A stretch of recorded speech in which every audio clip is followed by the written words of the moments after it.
Para विद्यार्थी भाइ बहिनीहरू तथा शिक्षक साथीहरू, कक्षा 11 को अनिवार्य नेपाली विषयको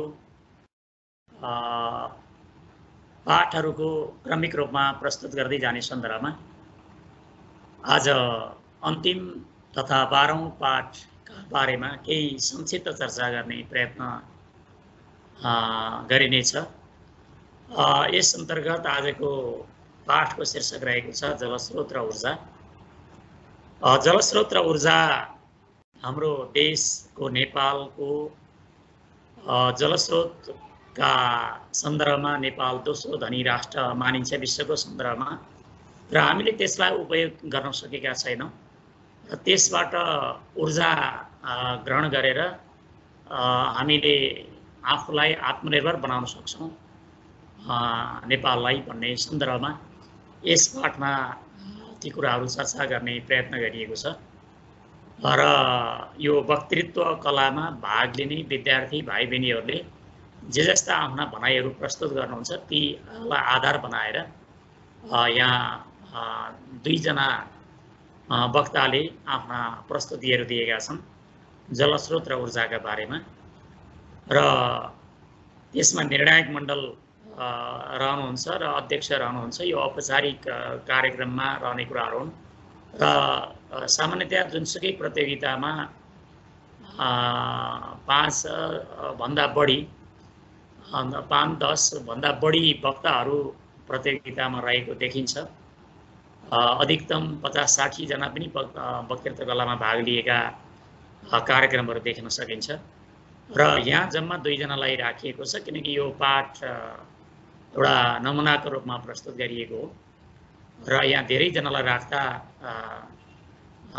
पाठको आकार बढ्ने भएकाले यसलाई छुट्याइएको हो।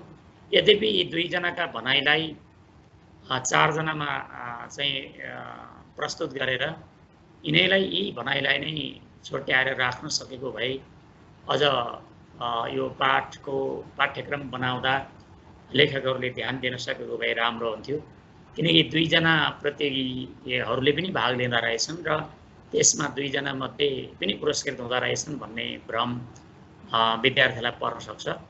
यसका बारेमा पाठ्यक्रम निर्माता र लेखकहरूको ध्यान जानु आवश्यक छ र विद्यार्थी भाइ बहिनीहरूले पनि 2 जना मात्रै प्रतियोगितामा भाग लिँदा रहेछन् भन्ने भ्रम चाहिँ त्यो मनमा नपाल्नु होला।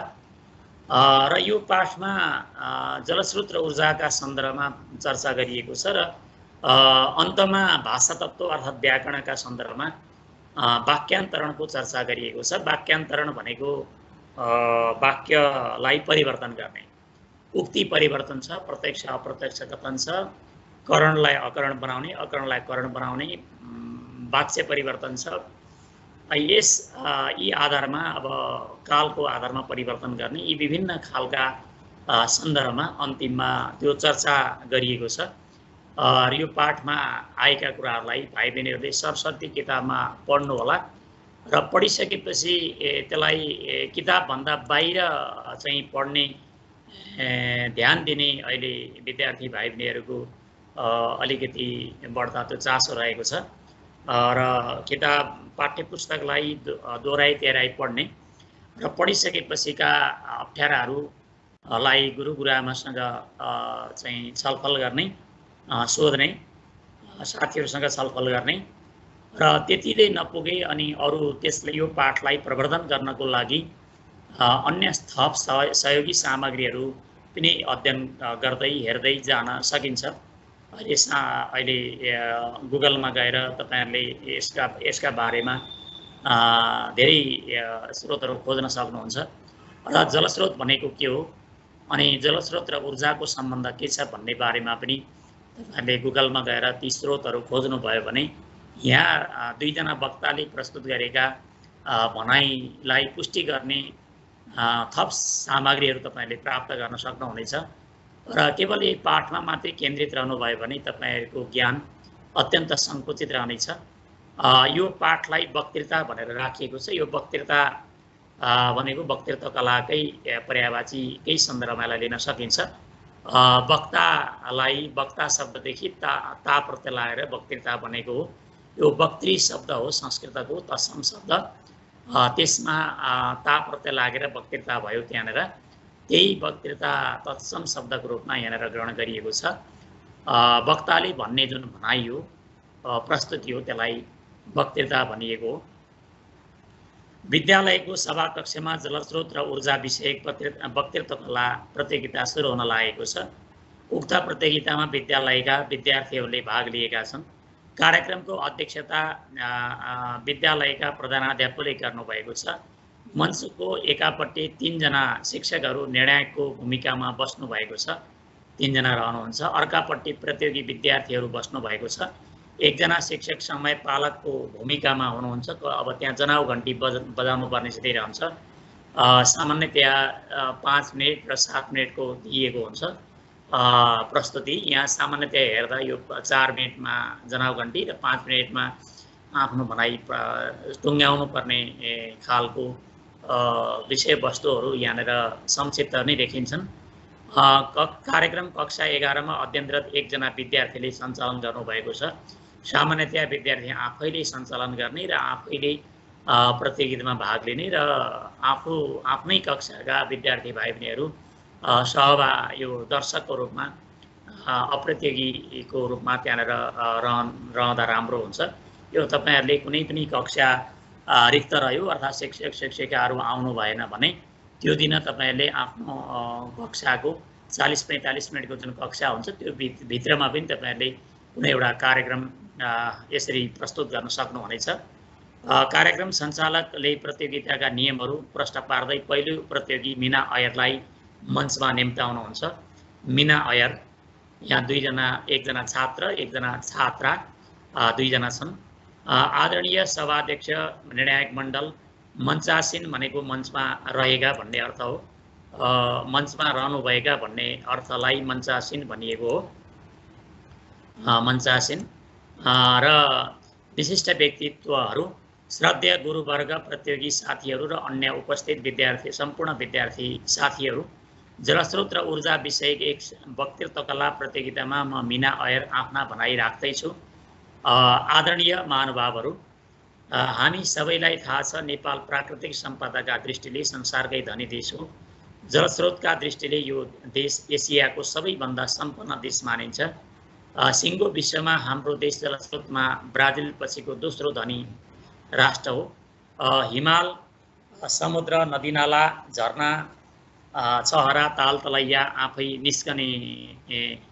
आफै पानी निस्कने मूलहरू इनार ट्युबवेल तथा वर्षालाई जलस्रोत मानिन्छ जलस्रोत भनेका के हुन् त भन्ने बारेमा यी कुराहरूलाई हेर्नुपर्छ जलस्रोत भनेको के हो र ऊर्जा भनेको के हो हामीले यसलाई पुष्टि गर्नको लागि हामीले देखिरहेका छौं हिमाल समुद्र नदीनाला झरना चहरा ताल तलैया आफै पानी निस्कने मूलहरू जहाँ जरुवाहरू हुन्छन् इनार हुन्छन् ट्युबवेल हुन्छन् वर्षालाई जलस्रोत मानिन्छ यस्ता जलस्रोतहरू मध्ये समुद्र बाहेक सबै स्रोतहरू हाम्रो देशमा उपलब्ध छन् यो समुद्र बाहेक अरु सबै चाहिँ हाम्रो देशमा यो जलस्रोतका जलका स्रोतहरू रहेका छन् त्यसैले हाम्रो देशको द्रुततर विकास गर्ने हो भने जलस्रोतको समुचित दोहन समुचित भनेको राम्रोसँग दोहन भनेको चाहिँ उपयोग गर्न सक्नुपर्छ दोहनको अर्थ दोहुनु हो जसरी गाईलाई दुहिन्छ त्यसरी नेपालका जलस्रोतलाई हामीले दोहन गर्न सक्नुपर्छ उपयोग गर्न सक्नुपर्छ भन्ने आशय हो नेपालमा जलस्रोतको अत्यधिक उपयोग जलविद्युतीकरणबाट गर्न सकिने कुरा विभिन्न सर्वेक्षणहरूले देखाएको हामी सबैलाई थाहा छ जलविद्युतीकरण भनेको जललाई विद्युत बनाउने जलबाट विद्युत उत्पादन गर्नलाई जलविद्युतीकरण भनिएको हो 12 महिना परिरहने हिउँ नित्य निरन्तर भनेको सधैँ बगिरहने अथाह भनेको चाहिँ अत्यन्त चाहिँ गहिराई भएका र यो चाहिँ थाहै नहुने अथाह जलराशि र भिरालो भौगोलिक बनोटको सहमिलन भनेको चाहिँ एक आपसमा मिलन हुनलाई सहमिलन भनिन्छ त्यसबाट 83,000 मेगावाट भन्दा बढी ऊर्जा उत्पादन गर्ने सामर्थ्य नेपाली जलस्रोतमा सुरक्षित छ 83,000 मेगावाट जलस्रोत उत्पादन गर्ने क्षमता चाहिँ नेपालमा छ र विक्रम सम्वत 1968 मा फर्पिङमा चन्द्रज्योति नामक 500 किलोवाटको जलविद्युत आयोजनाबाट सुरु भएको विद्युतीकरणको अभियान हाल करिब 1500 मेगावाट उत्पादन हुने क्रममा छ।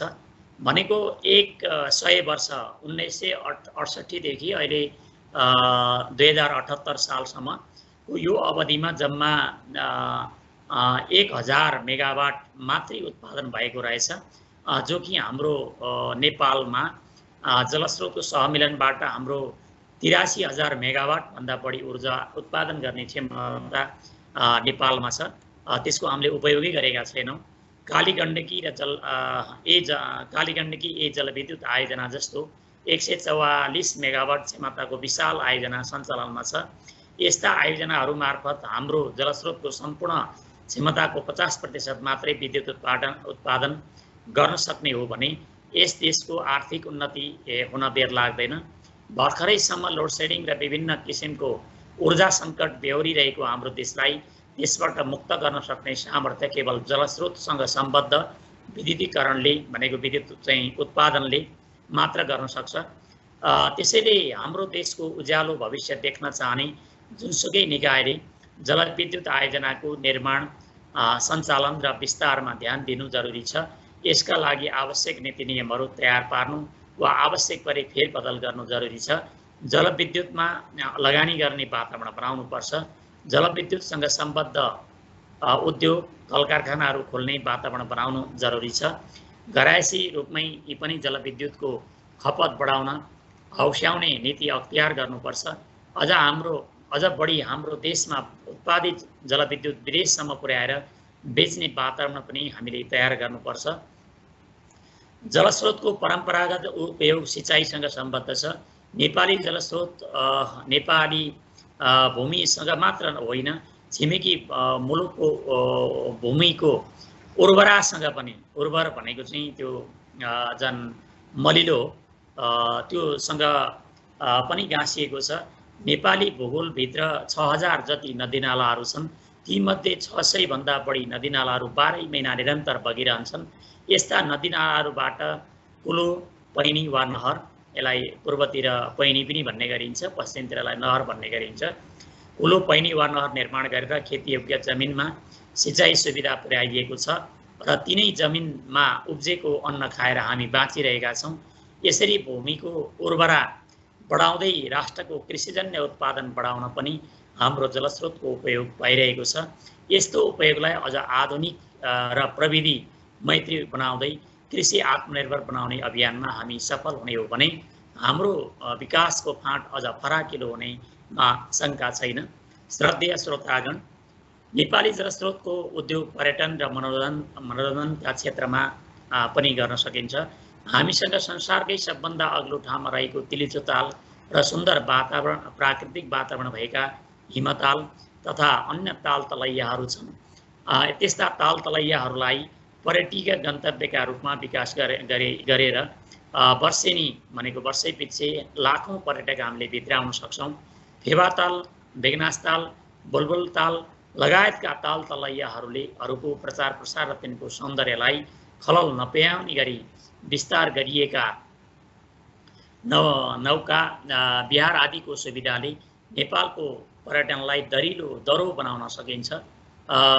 तीव्र गतिमा बग्ने नेपाली नदीमा र्याफ्टिङको विकासले साहसिक पर्यटनमा विदेशीहरूलाई निम्तो दिइरहेको छ। यसका साथै विभिन्न ठाउँमा स्विमिङ पुल, पानी सम्बद्ध खेलहरू खेल्ने ठाउँ विकास गर्ने हो भने आन्तरिक तथा बाह्य पर्यटनको विस्तारसँगै र नेपाली अर्थतन्त्र चलायमान हुन्छ र देशोन्नति भनेको देशको उन्नतिका श्रेणीहरू पनि थपिन्छन्। जनाउ घन्टी बज्छ। अन्त्यमा नेपालको जलस्रोत देशको समृद्धिको आधार हो। यसको सदुपयोग गर्न सके हाम्रो अर्थतन्त्र बलियो बन्छ। आज हाम्रो देशले ऊर्जा सङ्कट बेहोरिरहेको छ। भनेको जुन ऊर्जा हो, हामीले चाहिँ विद्युतबाट हुने जुन सङ्कट छ, लोड सेडिङ भोगिरहेका छौँ। यस्तो ऊर्जा सङ्कटले हाम्रा दैनिक गतिविधिहरू भनेको दिनदिनै जुन सञ्चालन गर्ने कामहरू तिनीहरू प्रभावित भइरहेका छन्। पेट्रोलियम ऊर्जा खरिदका लागि दैनिक करोडौं रुपियाँ हामीले खर्च गरिरहेका छौँ। विश्व बजारमा दिन प्रतिदिन बढिरहेको पेट्रोलियम पदार्थको भावका कारण हाम्रो देशको अर्थतन्त्रले थाम्नै नसक्ने अवस्था आउन सक्ने आइरहेको छ।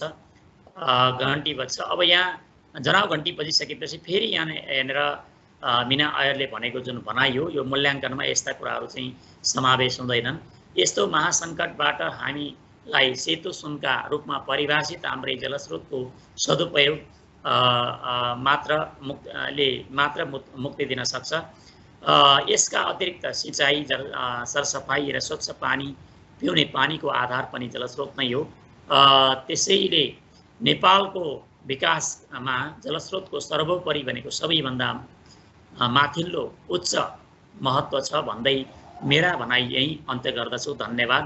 कार्यक्रम सञ्चालकले अर्का प्रतियोगी राजन सार्कीलाई आफ्नो वक्तृताका लागि मञ्चमा निम्ताउनुहुन्छ। यसरी जो भनियो जनाउ घन्टी बजिसकेपछि भनेका कुराहरू यहाँ चाहिँ मूल्याङ्कनमा रहँदैनन् र यसले मूल्याङ्कनमा पनि प्रभावित पार्छ। त्यस हुनाले जनाउ घन्टी बजिसकेपछि आफ्नो भनाइलाई संक्षिप्त रूपमा चाहिँ टुङ्ग्याउने प्रयत्न गर्नुपर्छ। राजन सार्की। आदरणीय सभाध्यक्ष महोदय, गुरु तथा गुरुआमाहरू, निष्पक्ष निर्णायक मण्डल, प्रतिस्पर्धी मित्रहरू, उपस्थित सम्पूर्ण मेरा साथीहरू, आज आयोजित यस प्रतियोगिता वक्तृत्व कला प्रतियोगितामा सहभागी हुन पाएकामा गौरवको अनुभूति गर्दै आयोजकप्रति हार्दिक आभार प्रकट गर्दछु। आजको वक्तृत्व कलाको विषय रहेको छ जलस्रोत र ऊर्जा। उपस्थित महानुभावहरू, हाम्रो देश सुन्दर पृथ्वीको अलौकिक आनन्दमा अपार प्रकृतिको छटासँगै हाँसिरहेको विश्वको सर्वोच्च शिखर सगरमाथाको काखमा मुस्कुराउँदै विराजमान भनेको सुशोभित छ। अपार जलस्रोतले सम्पन्न राष्ट्र नेपालमा सम्भावनाका चुलीहरू भनेको चुचुराहरू हिमालझैँ अटल छन् र उच्च छन्। प्रकृतिको काखमा कोशी, रोसी, दुधकोशी, तामाकोशी, सुनकोशीका सपनाहरूमा विश्वलाई झलमल पार्न सक्ने कञ्चन भनेको चाहिँ सफा जलप्रवाह हाम्रो इच्छा शक्तिलाई कुरेर बसिरहेको छ।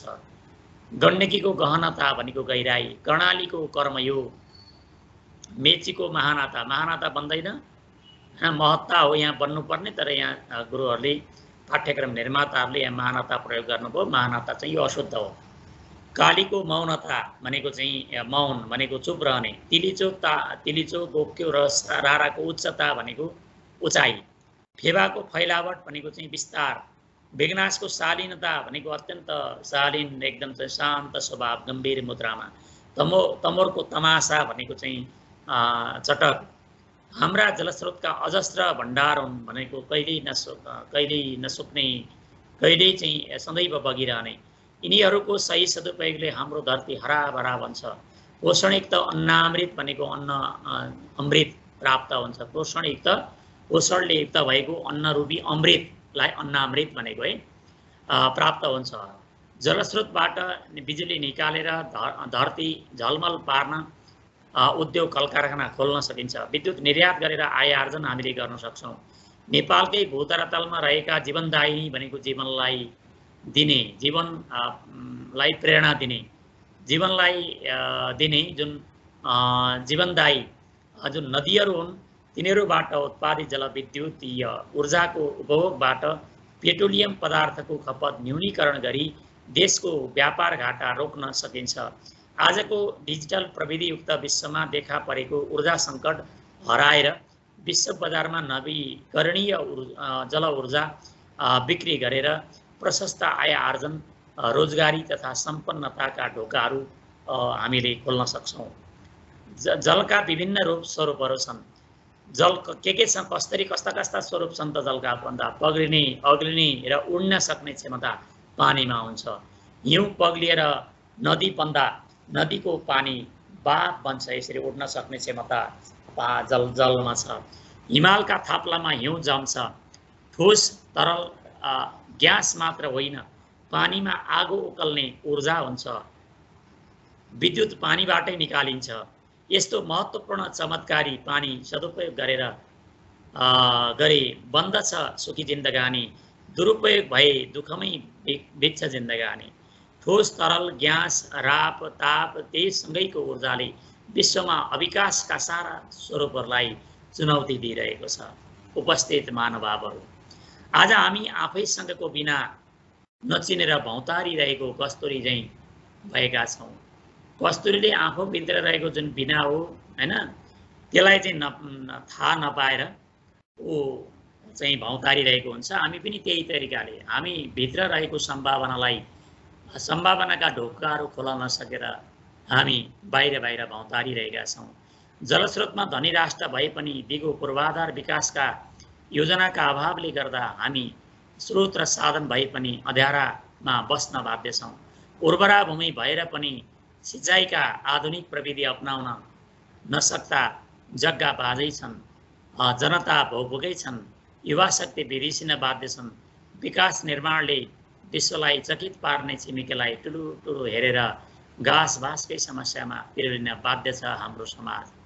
यो अवस्थालाई बदलेर विश्व प्रतिस्पर्धामा होमिन सक्न बनाउने क्षमता जलस्रोतमा मात्र छ। हामी अमृत समान हिमालको कञ्चन पानी बोतलमा बेचेर विश्वका मानिसको तिर्खा मेटाउन हामीले सक्छौँ। कर्णालीमा जलविहार, कोशी र तामाकोसीमा सिँचाइका उचित व्यवस्थापन गरेर धरतीलाई हामीले हराभरा र उर्वरा बनाउन सक्छौँ। आज सुनदेखि लसुनसम्म, चामलदेखि प्याजसम्म अर्को देशबाट किनेर खाने हाम्रो स्वभाव परिवर्तनको यो मुख्य आधार बन्न सक्छ जलस्रोत र ऊर्जा। परिश्रम र पसिनालाई विवेकमा परिवर्तन गरेर विकासको पहाड बन्न सक्छ। यहाँका उर्वर भूमिमा सिँचाइको व्यवस्थापन गरेर यहाँका उत्पादित अर्ग्यानिक फलफुल खाद्यान्न विश्व बजारमा बेच्नुपर्छ। युवाको पसिना स्वदेशमै पोख्नुपर्छ र यहाँको माटो, यहाँको पाटो, यहाँको बाटो सुन्दर छ, पवित्र छ र अनमोल छ।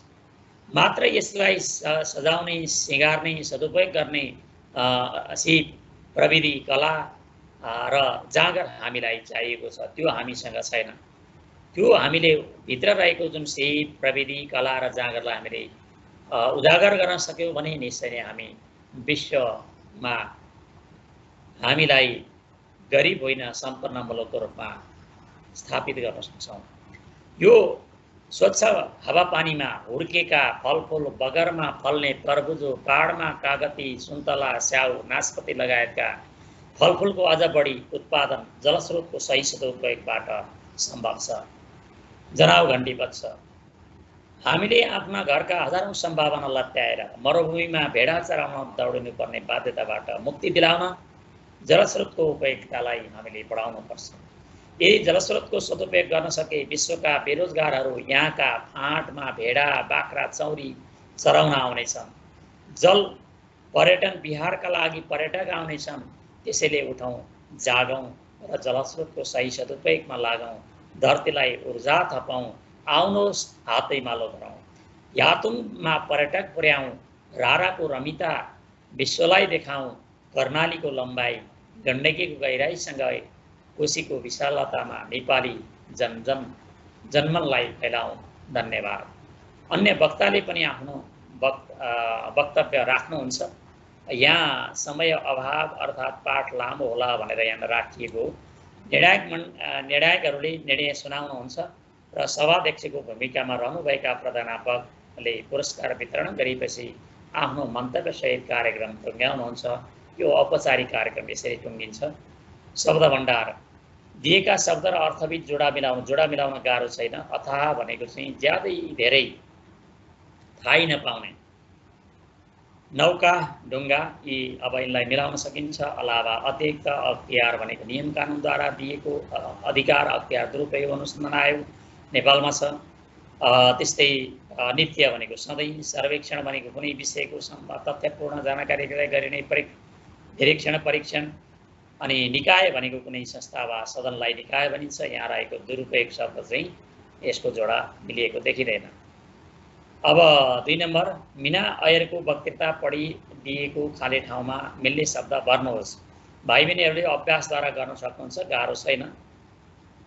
दिएका शब्दहरूको उल्टो अर्थ दिने शब्द पाठबाट खोजेर लेख्नुहोस् भनेको छ। कृत्रिम, यो चाहिँ अब प्राकृतिक हैन, यसरी विपन्न, सम्पन्न, प्राचीन, नवीन, यो तरिकाले यसलाई हेर्न सकिन्छ। यसका दिएका शब्दहरूको अर्थ खुल्ने गरी वाक्यमा प्रयोग गर्नुहोस्। यो चाहिँ यिनलाई पनि पहिला अर्थ बुझ्ने, अर्थ बुझेपछि वाक्यमा त्यसलाई प्रयोग गर्न सकिन्छ। यदि तपाईँहरूलाई गाह्रो भयो भने शब्दकोश हेर्नु होला, अर्थात् शब्दकोश हेर्दा नि भेट्नु भएन, शब्दकोशै भेट्नु भएन भने गुगलमा गएर टाइप गरेर मञ्चासीन भनेर हान्नुहोस्, त्यसको अर्थ के हो भनेर हेरेपछि त्यहाँनिर बताइदिन्छ अर्थ, त्यसपछि तपाईँले प्रयोग गर्न सक्नुहुनेछ। तल दिएका पदावलीहरू प्रयोग गरी अनुच्छेद लेख्नुहोस्। तल यहाँ भएका शब्दहरूलाई आधार मानेर एउटा चाहिँ अनुच्छेद प्याराग्राफ लेख्ने। बोध र अभिव्यक्ति, अब अहिले यो लामो छोटा र लामो प्रश्नहरूको यहाँ संवेदन छ। जलस्रोत र ऊर्जा पाठ पढी दिएका प्रश्नको उत्तर दिनुहोस् भनेको छ। पहिलो वक्ता र दोस्रो वक्ताले पनि कति अनुच्छेदमा आफ्नो प्रस्तुति राखेका छन् त्यहाँ गनेर पत्ता लगाएर लेख्ने हो, यो गाह्रो चाहिँ छैन। यस्तै अन्य प्रश्नहरू पनि हेर्नु होला। 2 नम्बर, नेपालमा जलस्रोतको वातावरण तयार गर्नुपर्छ। यो वक्तृतांश पढी सोधिएका प्रश्नहरूको उत्तर लेख्नुहोस् भनेको छ। यहाँनिर चाहिँ त्यो पाठमा यो नेपालमा जलस्रोतबाट वातावरण तयार गर्नुपर्छ भन्नेसम्मको जुन पङ्क्ति पढिएको छ, अनुच्छेद पढिएको छ, यसमा भएका पाठ त्यो अंशलाई आधार मानेर यी तलका उत्तर दिने हो। दिएको वक्तृतांश पढी सोधिएका प्रश्नहरूको उत्तर दिनुहोस् भनेको छ। यसलाई 4 यहाँ 2 नम्बरको छ। जलस्रोत र ऊर्जाका क्षेत्रमा दिगो विकास कसरी गर्न सकिन्छ, राष्ट्रको अर्थतन्त्र निर्माणमा सिँचाइको कस्तो भूमिका हुन्छ। अब सिँचाइको भूमिकाका बारेमा यहाँ पाठमा रहेका कुराहरूलाई हेर्न सक्नुहुन्छ र अलिकति यसमा थपथाप पनि आफ्नो तर्फबाट गर्न मिल्छ। जलस्रोत र ऊर्जा विषयक वक्तृताका दुवै वक्ताहरूले आफ्नो वक्तृतालाई प्रभावकारी बनाउन के कस्ता सहायक तर्कहरू वा तथ्यहरू प्रस्तुत गरेका छन्। दुवैको वक्तृताको अन्तिममा 3-3वटा बुँदाहरू टिपुट गर्ने भने बुँदा टिपुट गर्ने त्यहाँ जो अमिना अयर र साजन सार्की छन्, यिनीहरूको 2-2वटाको भनाइबाट 3-3वटा बुँदाहरू टिपुट गर्ने। माथिको जलस्रोत र ऊर्जा वक्तृता विषय पढी यसमा अपुग विषयहरू के हुन् कक्षामा छलफल गरी लेख्नुहोस्। होइन, यसो पनि थप्न सकिन्छ भन्ने खालको तपाईँलाई लाग्न सक्छ, त्यो चाहिँ यहाँ थप्न सक्नुहुन्छ छलफल गरेर। नेपालको जलस्रोतले नेपाल देशको समृद्धिको आधार कसरी तयार पार्छ लेख्नुहोस्। यो चाहिँ अब समस्यामूलक हुन्छ। यसलाई तपाईँहरूले चाहिँ यो पाठ पढिसकेपछि अनि तपाईँहरूले व्यवहारिक रूपमा केही हेरेर यसलाई चाहिँ लेख्नुपर्ने हुन्छ। दिएका विषयमा वक्तृता तयार पार्नुहोस्। यो वक्तृताका शीर्षकहरू हुन् सूर्य ऊर्जाको अनन्त भण्डार, सोलर भनिदिया छ। नेपालमा जैविक विविधताका बारेमा तपाईँले यो खाद्य सङ्कट जैविक विविधताको बारेमा अघिल्ला पाठहरूमा पनि यो केही चर्चा गरिएको थियो। पर्यटन र रोजगार, पर्यटनका सन्दर्भमा अनि पर्यापर्यटनका सन्दर्भमा के आएको छ यसलाई हेर्न सक्नुहुन्छ। दिएको प्रमुख समाचार पढ्नुहोस् र उक्त समाचारलाई विस्तारमा लेख्नुहोस् भनेको छ। समाचार पढ्ने यो तपाईँले टिभीमा रेडियोमा पहिला मुख्य समाचार हुन्छ अनि त्यसको विस्तृत समाचार दिइन्छ। तपाईँले सुन्नुभएको होला, त्यसलाई आधार मानेर तपाईँलाई यसलाई चाहिँ पुरा गर्ने हो। उद्घोषकले कार्यक्रमको आरम्भमा बोलेका विषयवस्तु पढ्नुहोस् र कार्यक्रमको रूपरेखा सहित सोही ढाँचामा आफ्नो विद्यालयको वार्षिकोत्सवमा गरिने उद्घोषणको नमुना तयार पार्नुहोस्। यो चाहिँ अब तपाईँले यसलाई अभ्यास गर्ने हो। यहाँ दिएको छ नेपाल प्रज्ञा प्रतिष्ठानको सन्दर्भमा चाहिँ उद्घोषकले भनेका छन् र अब तल तपाईँले त्यही अनुसार चाहिँ वार्षिकोत्सवको चाहिँ एउटा चाहिँ रूपरेखा तयार पार्ने। दिएको गद्यांश पढी सोधिएका प्रश्नहरूको उत्तर दिनुहोस् भनेको छ। नेपालको यो यो चाहिँ प्रदेश सभा, स्थानीय सभा, सङ्घीय संसदका बारेमा यहाँ चर्चा गरिएको छ। यसलाई हेर्ने। अब यहाँ चाहिँ संसदले नयाँ कानुनहरू तर्जुमा गरेको छ। संसदले अब यहाँ खट्टु काट्नुपर्ने काटिया छैन, कतिपय यसमा पाठमा आएका कमी कमजोरीहरू छन्, त्यसलाई तपाईँले हेर्ने। कुनै पनि व्यक्ति नि कानुनभन्दा माथि हुन सक्दैन। यो चाहिँ अब हाम्रो जुन लोकतन्त्र आयो, लोकतन्त्र आइसकेपछिका यी कुराहरूलाई यहाँ राखिएको छ। सङ्घीय संसद र अध्यादेश यी दुईटा शब्दको अर्थ तपाईँले शब्दकोशबाट हेर्नु होला। अब बुँदा टिपुट छ। बुँदा टिपुट गर्न भाइ बहिनीहरूले बुझिरहनु भएको छ। यसभन्दा अघिल्ला कक्षाहरूमा पनि बुँदा टिपुट गरिसक्नु भएको हो। बुँदा टिपुट गर्ने अब यहाँ ठ्याक्कै यति भनेको छैन। अब यहाँ सामान्यतया 5वटा 4वटा जति बुँदाहरू टिप्नु होला। अब 100 नम्बरको हुँदा 5वटा बुँदा हुन्थ्यो, अहिले 4वटा बुँदाहरू टिप्ने प्रयत्न गर्नु होला। सुनाइ बोलाइ छ। पृष्ठ नम्बर 182 नम्बर पढेर यिनको उत्तर दिने हो। गाह्रो छैन, त्यहाँ सरस्वती पढ्ने, पढिसकेपछि उत्तर दिन गाह्रो हुँदैन। यसको चाहिँ यसलाई हेर्दै जानु होला। सुनै पाठका आधारमा उत्तर दिनुहोस् भनेको छ, यसलाई त्यही हेर्ने। दिएको पाठ पढ्नुहोस् र यो वक्तृताको अंश हो कि होइन आफ्नो तर्क प्रश्न यो पढेर त्यसलाई अंश हो कि होइन छलफल गर्ने यो चाहिँ यहाँ दिएको छ। वक्तृतामा के फरक छ, वाद विवाद कस्तो हो अनि वक्तृत्व कला कस्तो हो, वाद विवादमा के हुन्छ, वक्तृत्व कलामा के हुन्छ। वाद विवाद भनेको एउटा अब तरबार ठुलो कि कलम भन्ने चाहिँ वाद विवाद हो भने त्यसमा चाहिँ एक विपक्षका कुराहरू काट्दै आफ्ना पक्षलाई प्रस्तुत गर्नुपर्ने हुन्छ भने वक्तृत्व कलामा आफ्ना तर्कहरू सहित चाहिँ एउटै विषयवस्तुहरू हुन्छ सबै वक्ताहरूको, त्यसलाई चाहिँ अब निर्धारित समयमा आफ्ना तर्कसहित पुष्टि गर्नुपर्ने हुन्छ। उद्देश्य र विधेय, अब उद्देश्य भनेको कर्तासँग सम्बद्ध र विधेय भनेको अब क्रियासँग सम्बद्ध हो। युवा शक्ति विदेशिन बाध्य छन्, युवा शक्ति के गर्न बाध्य छन् त विदेशिन, यसरी चाहिँ यसलाई हेर्ने। उद्देश्य विस्तार र विधेय विस्तार भनेको छ यसलाई उसकी बहिनी, यहाँ चाहिँ उद्देश्य विस्तार निर्वाचन समितिमा बस्दैनन् रे, उसकी बहिनी बस्दैनन्, यसलाई बहिनी बस्दैनन् छ। अब यसलाई चाहिँ उसकी बहिनी, यो चाहिँ उद्देश्य विस्तार निर्वाचन समितिमा बस्दैनन् रे, यसलाई हेर्ने। यसरी चाहिँ उद्देश्य र विधेय विस्तारको खण्ड छुट्याउने, यहाँसम्म चाहिँ यो छ, यसलाई हेर्ने। यसमा पनि चाहिँ मान्छेसँग यो हेर्ने, यहाँ चाहिँ पनि यो अंश हेर्दै जाने। अब लिङ्ग परिवर्तन छ, यो पुलिङ्गलाई स्त्रीलिङ्ग, स्त्रीलिङ्गलाई चाहिँ पुलिङ्ग गर्ने, यी कुराहरू छन्। यो गाह्रो छैन भाइ बहिनीहरू, यसलाई चाहिँ हेर्ने।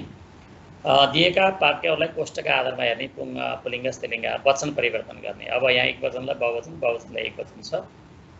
तिमीहरूले एकअर्कालाई बिर्सेछौलाई चाहिँ अब यसलाई एक वचनमा परिवर्तन गर्न अलिक गाह्रो। तिमीले एकअर्कालाई बिर्सेछौ भन्दा त्यहाँ एकअर्काको सम्बन्ध चाहिँ बहुवचनकै सन्दर्भमा हुने भएको हुनाले यो त्यति उपयुक्त देखिँदैन। अब पाठ्यक्रम निर्माताहरूले, लेखकहरूले यी कुराहरूलाई ख्याल गर्नु भएन, बहुवचनकै आधारमा हेर्नुभयो। बहुवचनमा परिवर्तन, बहुवचनले एक वचनमा परिवर्तन गर्ने हो, यसलाई यो तरिकाले हेर्ने। दिएका वाक्यहरूलाई कोष्ठकमा बताइअनुसार परिवर्तन गर्ने। अब यहाँ तृतीय पुरुष प्रथम पुरुष भनेको छ, यो यसलाई हेर्ने। त्यहाँ अब यो सक्नुहुन्छ। दिएका वाक्यहरू परिवर्तन गर्ने उच्च आधारार्थी, सामान्य आधारार्थी, मध्यम आधारार्थी, यसलाई हेर्ने। कर्ण भए अकर्ण र अकर्ण भए कर्णमा बन्ने, यो पनि गाह्रो छैन। उनीहरू प्रदर्शनीमा गए, उनीहरू प्रदर्शनीमा गएनन्, यसरी हेर्ने। बिचमा, सुरुमा र अन्त्यमा यो चाहिँ नलाग्ने तरिकाहरू छन्। कोष्ठमा बताइअनुसार वाक्यहरू परिवर्तन गर्नुहोस् भनेको छ, अकर्म लैजाने। उनीहरू धेरै राम्रा छन्, उनीहरू धेरै नराम्रा छन्, यसरी हेर्न सकिन्छ। अब कोष्ठकका सहायताले वाक्यहरू काल, पक्ष, भाव, वाच्य र प्रेरणार्थक परिवर्तन गर्ने, यसलाई हेर्ने। म घरमै छु,